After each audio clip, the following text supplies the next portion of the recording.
عرب کے اندر سال کے بعد عورتوں کا ایک میلہ لگتا تھا خانہ کعبہ کے پاس. صرف عورتیں اکٹھی ہوتی تھی, میلہ لگا ہوا تھا. ایک تورات جاننے والا یہودی عالم بھی آیا ہوا تھا. وہ بیویوں کے مجمع پہ نظر ڈال کے کہنے لگا, بیویوں مرد کا کام تو کوئی نہیں عورتوں کے مجمع میں بات کرنا, لیکن میں تمہیں ایک پیغام دینے لگا ہوں. اللہ کے آخری رسول جو مکے میں پیدا ہونے والے ہیں ان کے آنے کا وقت قریب آ گیا ہے. وہ بیوی بڑی خوش نصیب ہوگی جنہیں ان کی رفاقت ملے گی. عورتوں نے جب دیکھا کہ مرد آ گیا عورتوں کے میلے میں تو انہوں نے ڈانٹا جھڑکا, کہا چل اٹھا اپنی کتابیں اور نکل جا. حضرت ختیجہ کہتی ہیں باقیوں نے ڈانٹا پر میں نے بات پلے سے باندھ لی.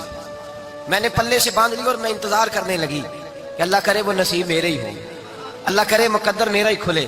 آپ فرماتی میں تسبیح پڑھتی, درود پڑھتی, میں اس زمانے میں جو اللہ کا ذکر جس طرح ہوتا تھا وہ میں شروع کرتی, اور جب فارغ ہوتی تو میں التجا کرتی کہ اللہ میرے نصیبیں کھول دے.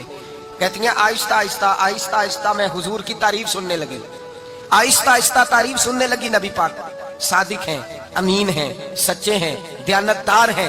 اس برے اور میلے معاشرے میں بھی وہ سب سے اعلیٰ بھی ہیں اور سب سے اجلے بھی ہیں, وہ سب سے پاکیزہ ہیں. میں سننے لگی تعارف, آہستہ آہستہ میں ان کی گرویدہ ہونے لگی.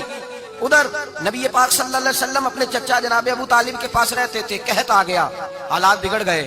حضور سید عالم صلی اللہ تعالی علیہ وسلم سے چچا کہنے لگے, بیٹے اگر مال تجارت لے کے شام جاؤ تو بڑا نفع کماؤ گے, ہمیں ضرورت بھی ہے, اور اگر ہو سکے تو ختیجہ کا مال لے کے جاؤ. نبی پاک نے کہا چچا میں نہیں کہوں گا کسی سے جا کے, میں نہیں کہتا کسی سے جا کے, جو میرے نصیب میں ہوگا میرا رب خود عطا فرمائے گا, میں نہیں کہوں گا. مصطفیٰ نے تو نہیں کہا. حضرت ختیجہ رضی اللہ تعالیٰ عنہ کہتی ہے میں نے خود اپنی خادمہ کو بھیجا. میں نے کہا جا کے پوچھو تو صحیح کہ میرا مال قبول ہوتا بھی ہے کہ نہیں, پوچھو. نبی پاک صلی اللہ علیہ وسلم سے پوچھا. حضرت ختیجہ کی خواہش ہے کہ آپ مال لے کے جائیں. حضور نے قبول کر لیا. جناب ختیجہ الکبریٰ رضی اللہ تعالیٰ عنہ کے غلام تھے, میسرہ ان کا نام تھا. جناب ختیجہ نے ان کو ساتھ بھیجا. فرمایا تین باتیں ارشاد فرمائی. ایک تو فرمایا سارا رستہ غور سے دیکھنا میرے نبی کے ساتھ کیا معاملات درپیش ہوتے ہیں. ابھی اعلان نبوت نہیں کیا, فرمایا ذرا غور کرنا, میرے مصطفیٰ کا مطالعہ کرنا اور مجھے واپس آ کے سبق سنانا. وہ جو تم نے چہرہ بددعا کی تلاوت کی ہو ذرا مجھے واپس آ کے سنانا.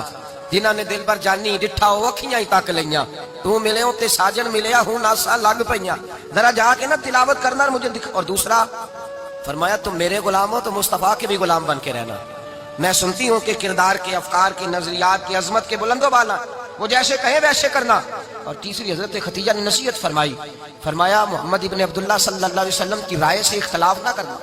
یہ چلتے ہوئے معاہدہ کیا, جو وہ کہہ دے سو کر جانا. غلام کہتے ہیں میں ساتھ گیا, باتیں میں نے سن لی, لیکن جب سفر شروع ہوا نا ابھی چند منزلیں طے ہوئی تھی. میں نے کہا ختیجہ آپ نے کیا